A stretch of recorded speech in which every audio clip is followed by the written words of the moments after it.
Hello, everyone. Happy New Year, start of 2025, and we're taking a look at the Acemagic F1A mini PC. It's relatively large, but houses a 12900H from Intel. It's an i9 processor, and as you can see, it's got a nice kind of green color on it. 19 volts, 6.3 amps. It uses a 120 watt power supply, and what do we have on the front? We've got USB 3 all around the mini PC. It's one Type-C port, two Type-A's from the front, audio jack, power button. On the rear, we got two more Type-A ports, USB 3, a reset pinhole for BIOS, if you have like a paperclip or a small pin that you can plug in there. There's also two HDMI 4K 60Hz outputs and a gigabit Ethernet port. This is not 2.5 gigabit Ethernet. Would have been nice if this was, and there's also a Kensington lock. So 5.5, 2.5 millimeter power supply barrel jack can plug into there. Ran several tests, compiled that on a spreadsheet. I'll link that up to the video for anybody that wants to look at those details. And starting off, I'd like to compare the 12900H to the 11900H, its previous last generation processor. And what we can see here is we have a generational improvement in CPU single and multi-performance, which is something incremental. The CPU single performance by 21.6 is a pretty big jump, and that's very good to see. Multi-performance was under 10%. I'm not entirely sure why it was under 10%, but it might have something to do with this F1A being remarkably quieter than the computer that is being compared to, the AWOW MG i9 11900H, and that may be reducing the peak performance of the computer.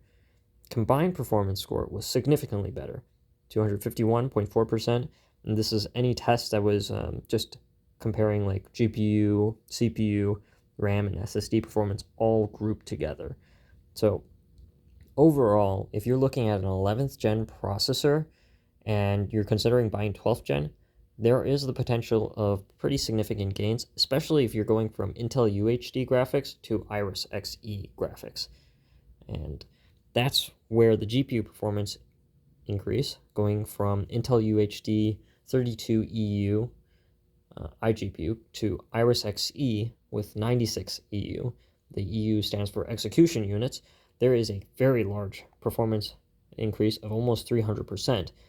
The GPU does increase in heat because of the extra transistors and stuff packed into it, and all that increases the performance significantly. So if I look at, let's say,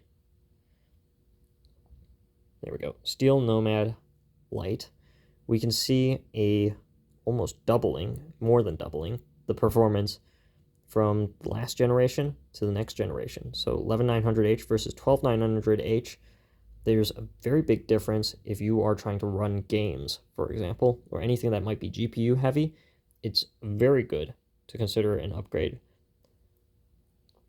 So, as well as that, we also see the RAM has slightly increased in performance, and the SSD performance has also increased considerably. And this might be because the 11900H was using a Gen 3 drive, and this 12900H is using a Gen 4 drive, as well as being cooled. Tab. By a secondary fan on the bottom here. There's a 40 by 7 millimeter fan that's cooling that. We may as well take a look inside and see. The feet can just be twisted on the bottom and released, and this is one of the simpler mini PCs to get into. This isn't overcomplicated like a Beelink GTI 14 Ultra, where there are several dozen screws that you have to go through. This is much simpler than that. So 4 thumb screws are released, and on the bottom over here, there is a little cutout, so you can lift up the bottom acrylic panel and Careful not to tear this, but there's the 40 by 7 millimeter fan, and it is a 5 volts by 0.05 amp fan. So it's a very low power fan, but it does wonders for keeping the SSD and RAM cool. This is a bit overkill. There we go. For a computer that's running DDR4 3200 megahertz, this is about as fast as DDR4 can go on most mini PCs that are using SODIMM. And we can go ahead and pop that out.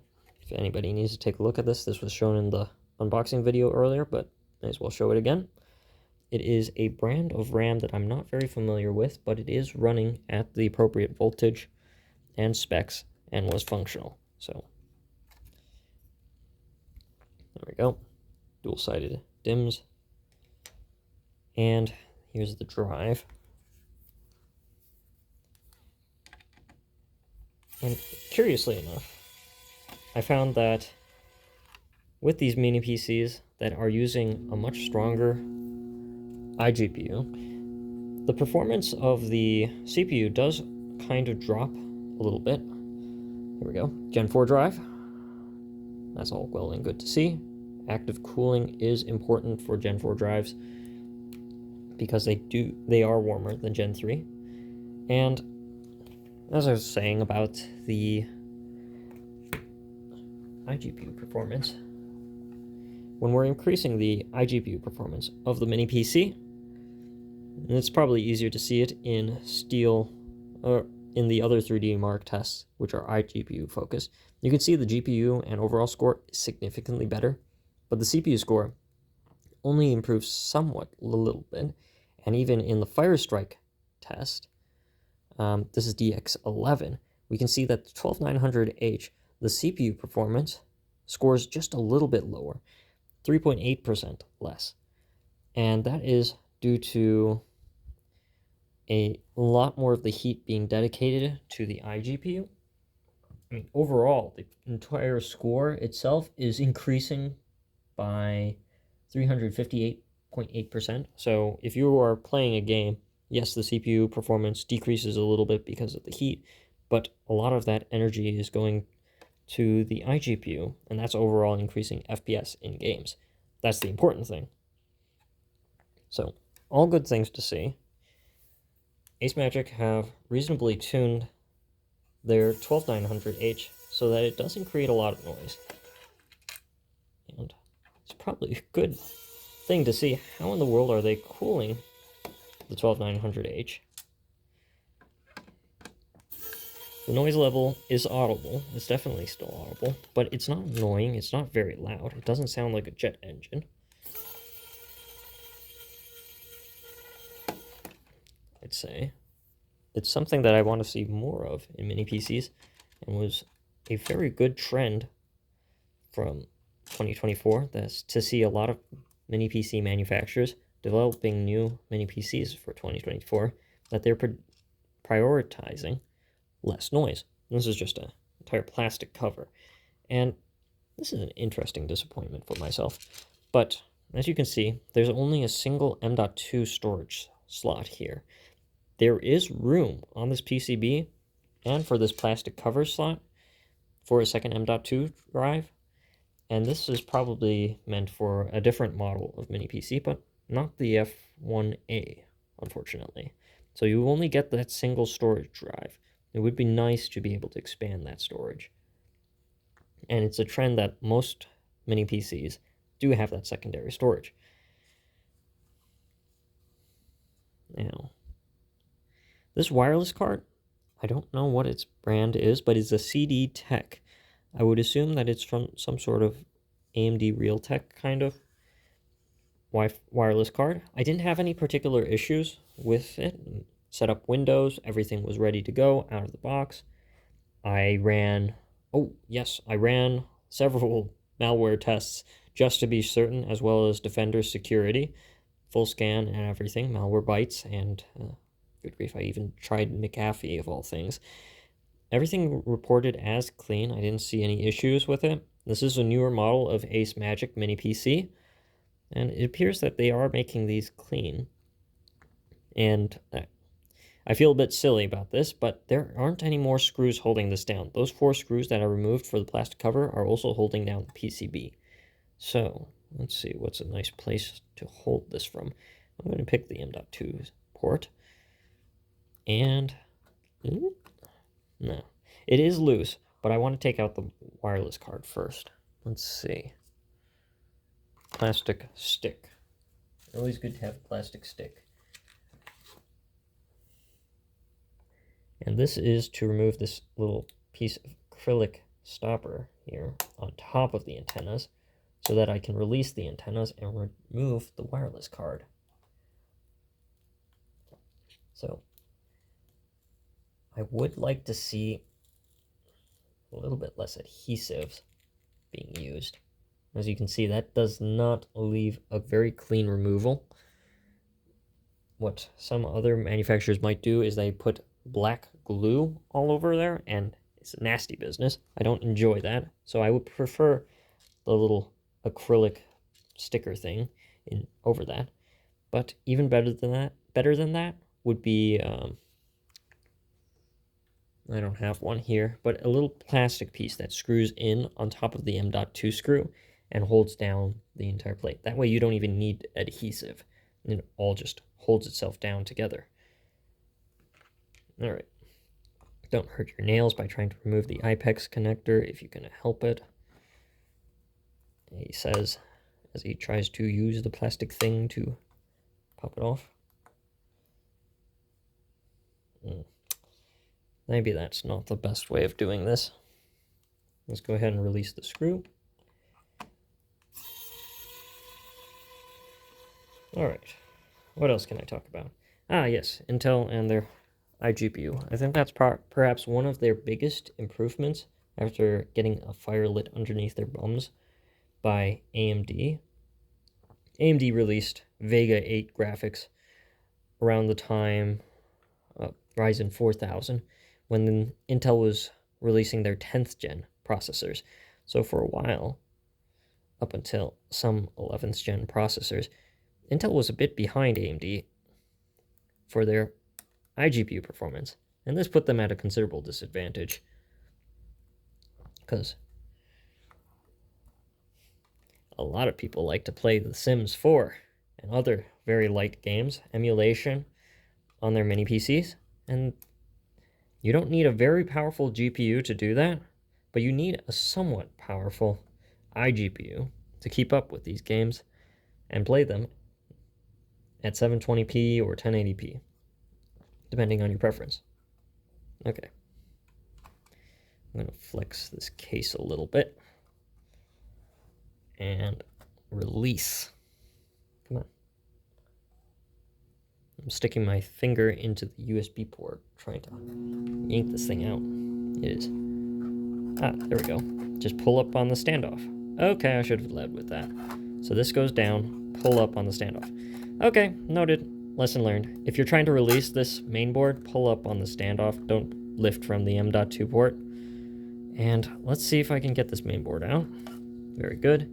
Wireless antenna release. It's a very plain and basic inside, and you can see the antenna pads. Not the smallest antenna pads I've ever seen. That's actually a decent size. So that's good to see. Wi-Fi and Bluetooth performance was reasonable with this mini PC. And here is the cooling solution. Yeah. It's definitely not the biggest fan that I've seen, but it's a good size. And what it's nice to see is the heat pipes here just kind of curve all the way around it. Yeah. If you don't need to crush or flatten the heat pipes, I guess hypothetically it should increase the heat transfer rate.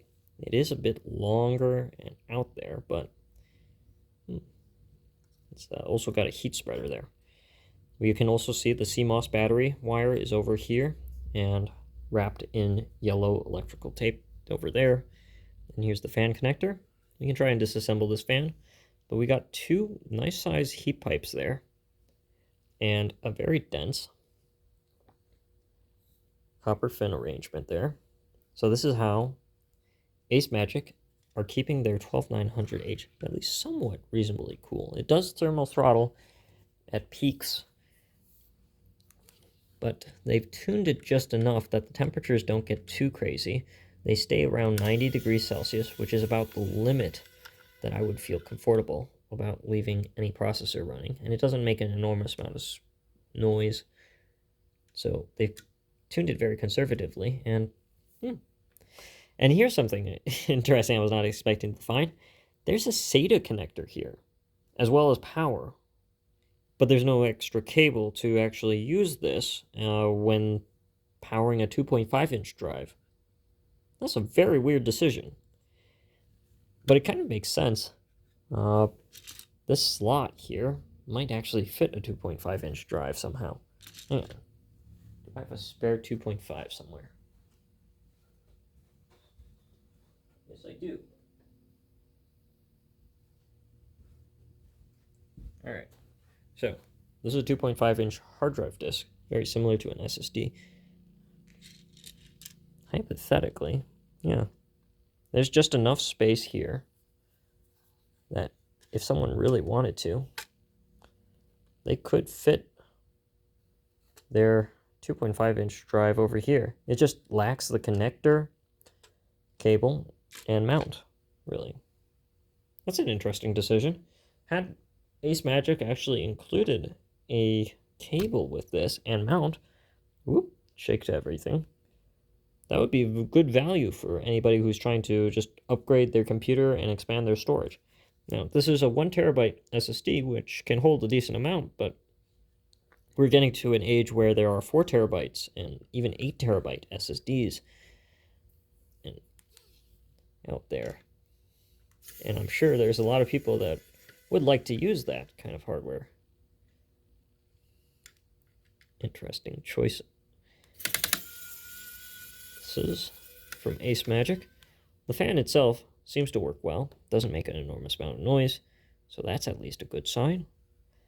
I like it when I see companies are spending a decent amount on improving their cooling. And later we'll take a look at the MG i9 to see what's inside of there, because that thing is unfortunately a bit of a noisy machine. Performance is adequate, and let's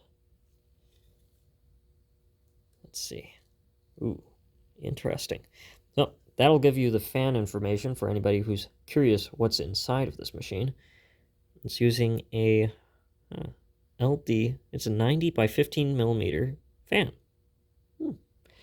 It's very good to see. Not sure what Liscott means, but yeah, if you're looking to what can be done, I think this is pretty reasonably good. This here material is all, it's an interesting blend of aluminum? I don't know what this is. It doesn't feel like copper, but it might be. I know this plate underneath it is copper, and the heat pipes are copper, but this plate that's screwed down on top of it, not so sure. And just looking around it, it's just got the 2 heat pipes, bit of a heat spreader going on. Over here, the VRMs are pressed down by a pad and connected to the heat pipes, which is nice to see. It's very good to see that the cooling is gradually improving over time from different companies, and that's allowing them to actually cool things like an i9 processor. I remember seeing GCOM has been constantly advertising their i9s, and unfortunately, they do thermal throttle quite a bit. It's just a very hot and difficult to cool processor. Let's see, electrical tape over here. This is pretty much where all the PCB components are being placed, and otherwise, not too much else to talk about. Whole lot of nylon electrical tape everywhere. And that's good to keep the air sealed and flowing. I'm not going to remove this fan. Seems like too much of a pain to put it back on, but that should be good enough. I'm going to go back through it and take pictures. Let's see. I would really like to see if I can find a cable for this, and I may as well ask Acemagic support. Yeah, about this. I might actually even be able to make my own cable. Let's see.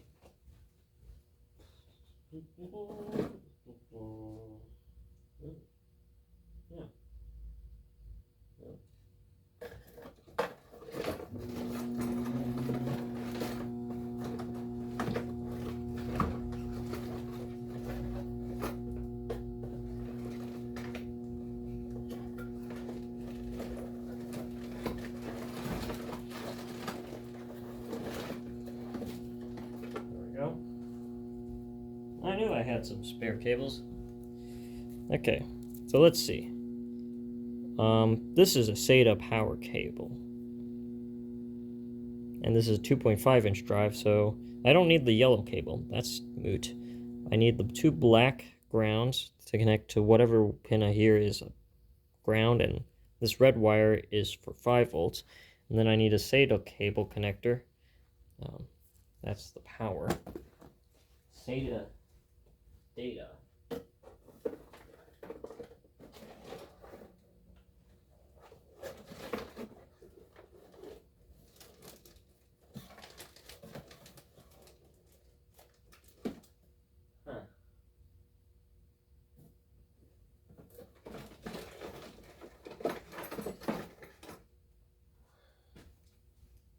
The SATA data cable looks like this. So effectively, this thing plugs in there, and then I need to crimp my own custom pins into this connector over here for power, and then I could hypothetically connect to a 2.5-inch drive. That seems like a little bit more work than I bargained for. This computer was more or less going to be an upgrade for an office PC. Thought that would be a nice use for an i9-12900H for mostly overkill Microsoft Office use, but potentially a bit of CAD work. Yeah, it's not too bad. 90mm fan is nice to see. I'm so used to Intel NUCs using 80 by 10mm fans, which were quite a bit thinner and smaller, but that also led to a decent amount of noise because they would flatten down their heat pipes, and that they would go straight in the L. This is something different, but it seems to be cooling it somewhat adequately. Let's see. We can take a look through some of the performance numbers here. What we can see here is the CPU max was constantly reaching around 90 degrees Celsius, 93, 92, 91. And we can take a look at these. I'm going to link this spreadsheet down below. There, into the description. It's a general performance improvement over the 11900H. Signbench R24, R23. It's a good little incremental improvement, especially if you're considering any GPU performance increases. Let's see, Geekbench 6. Vulkan, here we go. So here we go, 363% performance increase using OpenCL, and if using Vulkan, we're looking at about a double performance increase, 116%. CPU was overall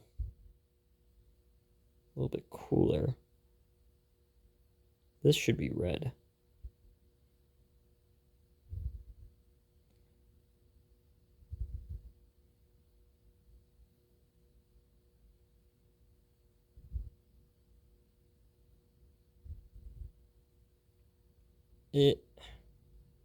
Touch screens. There we go.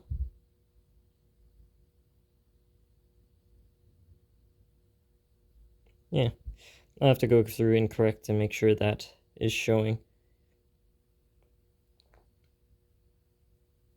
Yes, the temperature is definitely higher with the 12900H, but it generates a lot less noise. The CPU average performance, let's see.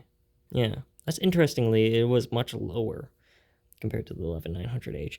And if I were to compare with something like the EQR6 B-Link and their 6900HX processor, we can see that it comes very close in GPU and yeah, GPU, RAM, and SSD performance were all relatively close, except for the CPU single performance. The EQR6 6900HX did exceed the F1A in the 12900H. That was unexpected.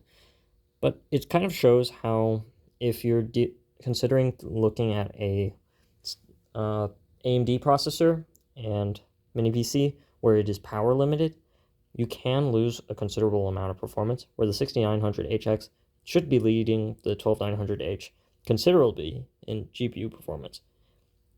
Over here, it's just the 6900HX is using a 680M iGPU, and it's performing worse than Iris Xe96EU iGPU.